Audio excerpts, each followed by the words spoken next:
Hi friends, మేము పెట్టే interesting videos కోసం ఇప్పుడే మా ఛానల్ని సబ్స్క్రైబ్ చేసి పక్కనే ఉన్న గంట సింబల్ని యాక్టివేట్ చేసుకోండి. అలా చేయడం వల్ల మేము పెట్టే ప్రతి వీడియో నోటిఫికేషన్ మీ వరకు ఈజీగా వచ్చేస్తుంది.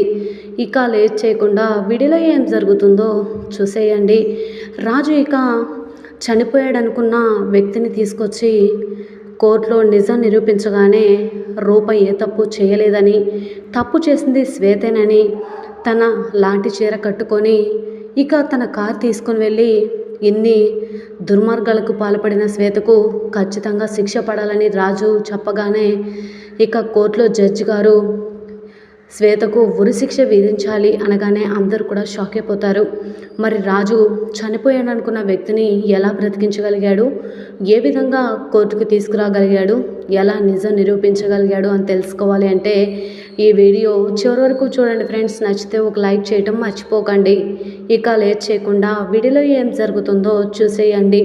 ఇకపోతే ప్రతాప్ ఇక నిద్రపోకుండా అటు ఇటు మెసులుతూ ఉంటాడు. ఎంత నిద్రపోదామని ప్రయత్నించినా జైల్లో కూర్చొని బాధపడుతున్న రూపనే గుర్తుకొస్తూ ఉంటుంది. ప్రతాప్కి ఇక నిద్ర రాకపోవడంతో పద్మావతి గారు అని పిలుస్తూ ఉంటే అప్పుడే మందారం వచ్చి ఏంటి పెద్దయ్య ఏమైంది అని అడుగుతూ ఉంటే మందారం పద్మావతి గారు ఎక్కడ, నాకు నిద్ర పట్టట్లేదు, ఏమైనా ట్యాబ్లెట్ ఇస్తారేమో అడుగుదామని అనగానే అయ్యో పెద్దయ్య పద్మావతి గారు ఇంటికి వెళ్ళారు, ఏదో అవసరం ఉండి, మీకు ఏం కావాలన్నా నాకు చెప్పండి అనగానే నాకు ఎలాగో నిద్ర పట్టట్లేదు మందారం, నువ్వైనా వెళ్ళి పడుకో, ఉదయాన్నే లెగాలి కదా అనగానే సరే పెద్దయ్య అని చెప్పి వెళ్ళి పడుకుంటుంది. ఇకపోతే రూప ఏడుస్తూ ఉంటుంది. నేను ఏ తప్పు చేయలేదు నాన్న అని చెప్పి రూప అన్న మాటలు గుర్తొచ్చి ప్రతాప్కి అస్సలు నిద్ర పట్టదు. విరూపాక్షి ఇక భోజనం తీసుకొని వస్తూ ఉంటుంది. లేడీ కానిస్టేబుల్ ఎవరండి, ఏం కావాలి అని అడుగుతూ ఉంటే నా కూతురుతో మాట్లాడాలి, తన కోసం భోజనం తీసుకొచ్చాను అనగానే సరేనండి, ఎక్కువసేపు ఉండడం కరెక్ట్ కాదు, ఎస్ఐ గారికి తెలిస్తే అరుస్తారు, త్వరగా వెళ్ళిపోండి అనగానే సరే అని చెప్పేసి విరూపాక్షి ఇక రూపతో మాట్లాడడానికి వస్తుంది. రూప ఇక విరూపాక్షి రాగానే అమ్మ అని చెప్పి చేతులు గట్టిగా పట్టుకొని ఈ విధంగా అడుగుతూ ఉంటుంది. ఏంటమ్మా, నాన్న నన్ను తప్పు చేశారని అనుకుంటున్నారు కదా, నాకు తెలుసు నేను ఏ తప్పు చేయలేదమ్మా అనగానే నాకు తెలుసు రూప, నువ్వు ఏ తప్పు చేయవని, నువ్వేమీ బాధపడొద్దు అని అనగానే వెంటనే ఈ విధంగా అంటూ ఉంటుంది రూప, నువ్వు నమ్మట్లేదు, నాన్న మాత్రం నేను తప్పు చేశానని నమ్ముతున్నారు అనగానే అసలు నేను బయటకు వస్తానా అమ్మ అనగానే సాక్ష్యాలన్నీ కూడా నీ వైపే ఉన్నాయి, నువ్వే తప్పు చేసావని ఆధారాలన్నీ కూడా చూపిస్తున్నారు అనగానే ఏం చేద్దామమ్మా, నేను ఎలా బయటకు వస్తాను అనగానే రాజు ఖచ్చితంగా నిన్ను బయటకు తీసుకొని వస్తాడు రూప, నాకు ఆ నమ్మకం ఉంది అని చెప్పి ఈ విధంగా విరూపాక్షి రూపతో అంటూ ఉంటుంది.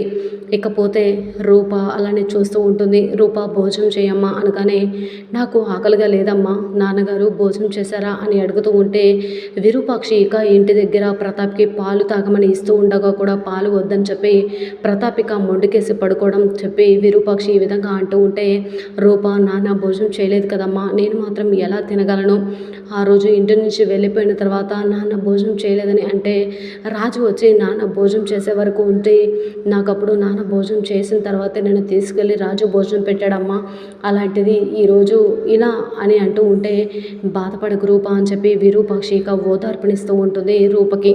రూప ఇలా అంటూ ఉంటుంది, చనిపోయారు అనుకున్న బాధపడుతున్న బాధితుల కుటుంబాలు సంతోషంగా లేనప్పుడు, వాళ్ళ ఇంట్లో ఏడుపులు పెడబొబ్బులు ఉన్నప్పుడు నేను సంతోషంగా ఎలా తినగలనమ్మా, వాళ్ళకి న్యాయం జరిగిన రోజే నేను తింటానమ్మా అని చెప్పి ఈ విధంగా రూప అంటూ ఉంటుంది. వెంటనే ఇక లేడీ కానిస్టేబుల్ వచ్చి మేడం టైం అవుతుంది, ఎస్ఐ గారు వచ్చే టైం అయింది, మీరు ఇంతవరకు ఇక్కడ స్టేషన్లో ఉండడం కరెక్ట్ కాదు, వెళ్ళిపోండి మేడం అనగానే సరే అని చెప్పేసి ఈ విధంగా అంటూ విరూపాక్షి బయలుదేరుతుంది. విరూపాక్షి బయలుదేరి వెళ్ళిపోతూ రూపతో ఈ విధంగా అంటూ ఉంటుంది, రూప ఖచ్చితంగా రాజు నిన్ను బయటకు తీసుకొస్తాడమ్మా, నువ్వేమీ బాధపడకు అని చెప్పి తనకి ధైర్యం ఇచ్చి వెళ్ళిపోతుంది. ఇక వెంటనే హాస్పిటల్లో శ్వేత వచ్చి పేషెంట్ని చంపేసి వెళ్ళిపోయింది ఆ విషయం చెప్పిన డాక్టర్ రాజుకి చెప్పగానే చనిపోయాడా, ఉన్న ఒక్క ఆధారం కూడా అయిపోయిందనమాట, ఇప్పుడు అమ్మాయి గారిని ఎలా బయటకు తీసుకురావాలి అని చెప్పి అతని దగ్గరికి వచ్చి బాస్ కొంచెం లేకండి బాస్, మీరున్నారనే ధైర్యంతోనే నేను అమ్మాయి గారికి గారికి మాట ఇచ్చాను. ఆ అమ్మాయి గారిని బయటకు తీసుకురావాలి అంటే ఉన్న ఒక్క ఆధారం మీరే. మీరు నిజం చెప్పినా చెప్పకపోయినా మీ కుటుంబానికి కూడా మీరు కరువు కాకూడదని ఆలోచించాను. కానీ ఇలా జరిగిందేంటి బాస్, త్వరగా లెగండి అని చెప్పి అంటూ బ్రతిమలాడుతూ ఉంటే ఉన్నట్టుగా ఒక్కసారిగా స్పృహలోకి వచ్చేసి రాజు చేయి పట్టుకుంటాడు. వెంటనే ఇక డాక్టర్ అని పిలవగానే వెంటనే ఇక డాక్టర్ వచ్చి పేషెంట్ని చూసి మళ్ళీ కూడా తిరిగి ప్రాణాలకి తిరిగి రాగానే రాజు సంతోషపడుతూ ఉంటాడు. ఇకపోతే శ్వేత కూడా కోర్టుకి వచ్చేస్తుంది. రాజు కోర్టుకి వచ్చేస్తాడు.